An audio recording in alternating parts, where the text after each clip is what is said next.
Lembra-te que és pó e ao pó tornarás. Tu pensas na morte? Tu refletes sobre o sentido da vida diante do seu fim, que é a morte? A tradição cristã sempre nos ensinou a nos colocarmos diante da morte. Hoje eu quero falar sobre uma dessas belas meditações sobre a morte, que é a de Tomás de Kempis, autor do famoso livro A Imitação de Cristo. Eu prefaciei este livro pela editora Cristo e Livros. O subtítulo é exatamente Preparação para a Eternidade. Nós temos uma escolha a fazer. Todos têm o dever de tomar uma decisão e com isso configurar a sua personalidade. Existe uma cisão aqui fundamental. Ou a morte é o fim de tudo e essa vida se esgota em si mesma, como defendem, por exemplo, os ateus, os materialistas, os imanentistas, os cientificistas, que dizem que nós só somos corpo, nós somos uma máquina elaborada, que pensa, que raciocina, mas que depois é destruída. Como se eu fechasse esse computador e queimasse e acabou. Esse computador não tem mais nada para fazer, ou esse microfone, depois que ele for destruído. É só desintegrar as suas peças, reciclá-lo talvez, né, e ser alimento para vermes. Como dizia o Brás Cubas, que dedica as suas memórias póstumas aos vermes que roeram o seu cadáver. Ou, como dizem as tradições religiosas em geral, e a tradição católica em particular, que é a minha, que eu apresento e defendo aqui com vocês, a morte é uma passagem, é uma Páscoa, cujo destino depende da vida aqui na Terra. Portanto, a vida aqui na Terra é a vida de um peregrino, de um viandante, que está se encaminhando para a pátria definitiva. Aqui nós somos estrangeiros, nós somos peregrinos que estamos indo em direção a Jerusalém Celeste, em direção à pátria, em que há muitas moradas e onde Deus nos espera. Né? Essa é a crença fundamental do cristão. Só que, claro que muitos esquecem disso e vivem sem a virtude da vigilância, e vivem sem se depararem, se confrontarem com a própria morte. Não a morte em abstrato, não é uma reflexão filosófica, como aparentemente eu iniciei a conversa, mas uma questão real e existencial de que você vai morrer. Por isso que pode ser uma verdadeira dádiva para alguns a experiência de uma doença quase fatal e que lhe dê um tempo para retificar e para se converter de fato. Independente dessa oportunidade, todas as sextas-feiras, e principalmente durante a Quaresma, a igreja nos convida a reconhecer, a meditar a nossa condição mortal, para que nós nos espiritualizemos. A lógica da ascese, da luta espiritual contra os pecados, de espiritualização, de elevação da alma, do pensamento, dos interesses a Deus, é exatamente para nos converter deste mundo. Platão falava que nós somos prisioneiros numa caverna dos sentidos, dos nossos órgãos dos sentidos, das opiniões correntes, das modas, do prazer, do poder, do dinheiro. Platão não falava com todos esses termos assim didaticamente, mas nós dizemos que tudo isso são ídolos, como prazer, poder, dinheiro, bem-estar, que podem nos desviar, que podem ser absolutizados e considerados deuses, que nós buscamos a todo custo. Mas olha, prazer, poder, dinheiro, bem-estar, prestígio, fama, honra, tudo isso acaba com a morte. Tudo isso você vai deixar de ter com a sua morte. Por isso a morte é o eixo fundamental da reflexão do que é eterno. Por isso Jesus Cristo nos exorta a não amealhar tesouro que a traça rói, que os vermes destroem e que os ladrões roubam, mas para guardar tesouros. Onde está o seu tesouro, aí está o seu coração. Onde está o seu tesouro? Qual é o sentido da sua vida? Qual é o que é de mais importante na sua vida? E o amor é fundamentalmente a resposta, porque o amor verdadeiro, o amor caridoso, é a participação de Deus na nossa vida. E a gente se volta às coisas que não passam, como diz São Paulo. Por isso São Paulo podia, de algum modo, desprezar esta vida, dizendo, já não sou eu mais quem vive, mas Cristo que vive em mim. Para mim, viver é Cristo e morrer é lucro. São Paulo chega a dizer, e eu cito aqui no meu prefácio, aos Filipenses, tudo considero perda, pela excelência do conhecimento de Cristo Jesus, meu Senhor. Por ele perdi tudo, e tudo tenho por esterco, para ganhar a Cristo e ser achado nele, conhecer o poder da sua ressurreição e a participação nos seus sofrimentos, conformando-me com ele na sua morte, para ver se alcanço a ressurreição de entre os mortos. Aqui está um mistério fundamental da fé cristã, a mortificação, a negação desta vida em proveito da próxima. Não há anulação plena desta vida como se ela não fizesse nenhum sentido, mas cujo sentido está subordinado à vida eterna. Porque esta é uma vida de passagem, portanto ela é uma vida que tem como finalidade última o encontro com o próprio Deus. Mas por causa do pecado original, nós nos acostumamos com esta vida, nós gostamos desta vida, nós gozamos desta vida como se ela fosse a única. É como se nós saíssemos de férias. E, digamos, férias longas, de 30 dias, como as férias escolares. E no 10º dia nós nos acostumássemos com a praia, com o hotel em que nós estamos, com os novos círculos que nós formamos, e nos esquecêssemos da nossa personalidade, do passado de onde nós viemos e o futuro para onde nós vamos. Ou seja, nós temos um trabalho, nós temos uma família, e nós esquecêssemos do trabalho. Eu esquecesse que eu era professor. E eu estou de férias, digamos que eu estivesse de férias sem a minha família, o que seria muito estranho e raro, mas na hipótese levantada seria assim. E eu esquecesse a minha esposa, eu esquecesse os meus filhos, esquecesse os meus alunos, esquecesse o meu trabalho e começasse a fruir de forma tão intensa das férias, que eu dissesse, não, as férias são a minha vida, agora tudo que tiver aqui é só aqui, é só nesse mês. A minha vida toda é este mês. Pois projete esta experiência de evasão, esta experiência de alienação, porque eu deixo de ser quem eu era, e sou de fato, me evadindo das minhas responsabilidades, não me preocupando com o futuro, carpe diem, com a mínima crédula postero, né? Cultive o dia de hoje, porque o amanhã ninguém sabe se virá. Hakuna Matata, como o ideal do Simba, naquele filme do Rei Leão, que eu comentei no meu livro A Crise da Cultura e a Ordem do Amor, como uma jornada do herói, né, que se evade, que se perde, que vai para o deserto e que se esquece que é um príncipe e que, portanto, vai ser rei. Esquece suas responsabilidades com a sua mãe, com os seus primos, irmãos, com os seus compatriotas. Ele vai ser um rei e fica fruindo da vida como um porco e se reduz da sua condição real no sentido ontológico e social, porque ele é realmente um leão e não um porco, e ele é realmente um rei e não um servo qualquer, e não uma pessoa desprovida de sentido social. Então, a ideia aqui é que a vida toda é tida como férias. A vida toda é autonomizada, absolutizada, como se fosse o único espaço e tempo que nós temos. E aí nós aproveitamos a vida como se fosse um parque de diversões. Essa é a visão de boa parte dos nossos contemporâneos. A vida hedonista, a vida de quem busca o prazer. Prazer, prazer, cada vez mais prazer. Prazer na mesa da comida, prazer na cama do sexo, da pornografia, da masturbação.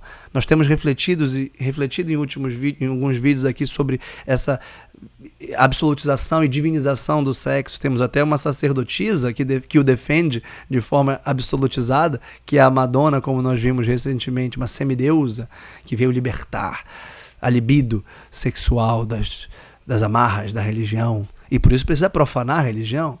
Para isso precisa desacralizar a religião, diminuir a religião, a virgindade, a castidade. Então essa experiência de mortificação, ela é a conscientização da nossa natureza espiritual, de quem nós somos de fato, filhos de Deus, dotados de uma alma imortal, que vamos prestar contas. A morte é o encontro com Cristo. Para uns será o momento mais extraordinário da vida, como eu anseio por isso. Eu estive com o padre Douglas Pinheiro recentemente e ele dizia na sua pregação que lhe perguntaram se ele tinha medo de morrer. Ele falou, não, eu não tenho medo, eu só tenho pressa. E claro que a gente entende que isso não se trata de alguém mórbido, não se trata de alguém que tenha falta de vitalidade, de vivacidade, muito pelo contrário. De alguém que tem uma boa ansiedade, uma boa expectativa de encontrar com o nosso Senhor e consumar a vida. Porque em um determinado momento Deus vai nos chamar. Num determinado momento você nasceu. Você não escolheu nascer. E num determinado momento você morrerá. Você não escolherá o dia e a hora. Ela virá como um ladrão, aliás. Você tem que estar pronto para ela. Como é que eu me preparo para a morte? É o tema deste livro. Pensando na vida eterna. E a vida eterna será conquistada, já foi conquistada pelo sangue de Cristo por um lado, mas também depende da sua correspondência, da sua fidelidade a esta vocação de seguir a Cristo, carregando a sua cruz. E a cruz é exatamente o fogo que nos salga, como disse nosso Senhor no Evangelho. Todos serão salgados pelo fogo, todos serão purificados. E por isso o fogo é exatamente a incineração penitencial dos nossos pecados. Por isso a Quaresma nos lembra da cinza. Cinza e pó têm uma ligação direta na Bíblia. E eu explico isto no meu prefácio, né? A cinza o pó simboliza a matéria frágil do nosso corpo, que pode perecer a qualquer momento. Você é pó. Você é tão consistente quanto um pó. Você pode morrer agora, você pode morrer esta noite, você pode morrer com uma bala perdida, você pode morrer com uma comida intoxicada, por acidente, você pode morrer atropelado hoje à noite. Você pode não acordar mais amanhã. Isso é possível. Crianças morrem, bebês morrem, adultos saudáveis morrem. E você não pode falar assim, meu Deus, morreu. Oh, meu Deus, a morte foi uma surpresa para você. As pessoas que você ama morrerão. E podem morrer muito antes do que você espera. Muito antes do que se espera numa previsibilidade social básica. Então a consciência da mortalidade é fundamental. Por outro lado, a cinza, o pó e a cinza. Lembra-te de que és pó e a gente põe cinza. A cinza é o resultado da incineração penitencial dos nossos pecados, pelo sacrifício que forja e purifica o nosso espírito. São José Maria Escrivá tem um capítulo extraordinário no livro Forja, chamado Crisol. Nós temos que acrisolar a nossa vida pelo fogo que purifica e extirpa tudo que não é santo, tudo que não é bom. Então essa mortificação é quando nós nos acostumamos a purificar os nossos desejos, os nossos afetos e elevá-los para a ordem da graça, para um esforço consciente da vontade e pela prática das virtudes. Este é o argumento básico dos meus livros sobre as virtudes, virtudes no cotidiano, no caminho das virtudes. Então, é fundamental ter em conta que nos livros sapienciais da Sagrada Escritura, como o livro do Eclesiástico, do Eclesiastes, dos Provérbios, dos Salmos, o livro de Jó, o Cântico dos Cânticos, sempre nós temos essa ideia básica, que os sábios são aqueles que vivem diante da morte. Vivem conscientes que podem morrer. E isso dá sentido à sua vida. A temporalidade, a fugacidade, a efemeridade, o fato de que nós vamos morrer, mais cedo ou mais tarde, nos dá uma certa urgência de realizar o que nós temos que fazer hoje. Não é pressa no sentido da afobação. Ai meu Deus, eu tenho que fazer tudo hoje, até amanhã tem que acabar tudo. Não, eu preciso agir hoje. O que eu tenho que fazer hoje? Qual é o meu dever? Por isso que São José Maria Escrivá falava, faz o que deves e está no que fazes. Qual é a minha missão? Qual é a minha vocação? Eu não posso postergá-la, eu não posso adiá-la como um covarde, Por quê? Porque vai ter um dia que não vai ter o amanhã. Vai ter um dia em que é o último. E um dia você vai dizer: Ave Maria, cheia de graça, o Senhor é convosco, bendita sois vós entre as mulheres, bendito é o fruto do vosso ventre, Jesus. Santa Maria, Mãe de Deus, rogai por nós, pecadores, agora e na hora da nossa morte. Um dia você vai ter acertado. Quer dizer, um dia o agora vai ser a hora da sua morte. Queira Deus que você morra com os nomes puros de Maria e Jesus na boca. Né? Uma das coisas que mais me consola é que a minha filha Isabel, de 6 anos, faleceu tendo rezado o terço comigo no colo. E tendo pronunciado, portanto, dezenas de vezes o nome de Jesus e Maria. Essa é a melhor maneira de morrer. Né? Essa é a maneira mais bela e extraordinária. Aliás, São José, que é considerado o padroeiro da boa morte, que está aqui neste quadro, é considerado exatamente porque morreu com Jesus e Maria diante de si, provavelmente. Né? Conta a tradição. Então, no Eclesiástico, a gente lê esse conselho que deve ser esculpido na nossa alma, no nosso coração. Em tudo o que fazes, lembra-te do teu fim e jamais pecarás. Em tudo o que fazes, lembra-te do teu fim e jamais pecarás. Isso está no meu prefácio aqui. Né? E eu cito santos, a experiência de santos. Eu já mencionei São Paulo, é claro, já citei algumas vezes Nosso Senhor, mas santos como São José Maria Escrivá, que viveram na carne essa mortificação e a ensinaram para tantas e tantas pessoas a viverem com um vigor moral muito profundo, amar a cruz, não só aceitá-la como um estorvo, mas amá-la como um instrumento de purificação, de retificação. Né? Por exemplo, em Caminho, ele diz: paradoxo, para viver é preciso morrer. Depois ele diz: que belo é perder a vida pela vida, com V maiúsculo. Isto é, que belo é perder a vida deste mundo, que é um mundo passageiro, fugaz, que não sacia o coração humano, voltado à eternidade, para ganhar a vida eterna. A vida que a traça não rói e que o ladrão não rouba. E que o assassino não é capaz de tirar. Por isso que Jesus falou: cuidado com os que podem matar o corpo. Mas pior é os que podem acabar com a alma. Muito pior são esses que têm a possibilidade de condenar uma alma ao inferno. Que é a verdadeira morte, que é a segunda morte, que é a morte definitiva, né? Que é a morte sem fim, que é a privação constante. Né? E o próprio São José Maria Escrivá diz: aos outros, a morte os paralisa e assusta. A nós, cristãos, a morte, a vida, com V maiúsculo, dá-nos coragem e impulso. Para eles é o fim. Para nós, o princípio.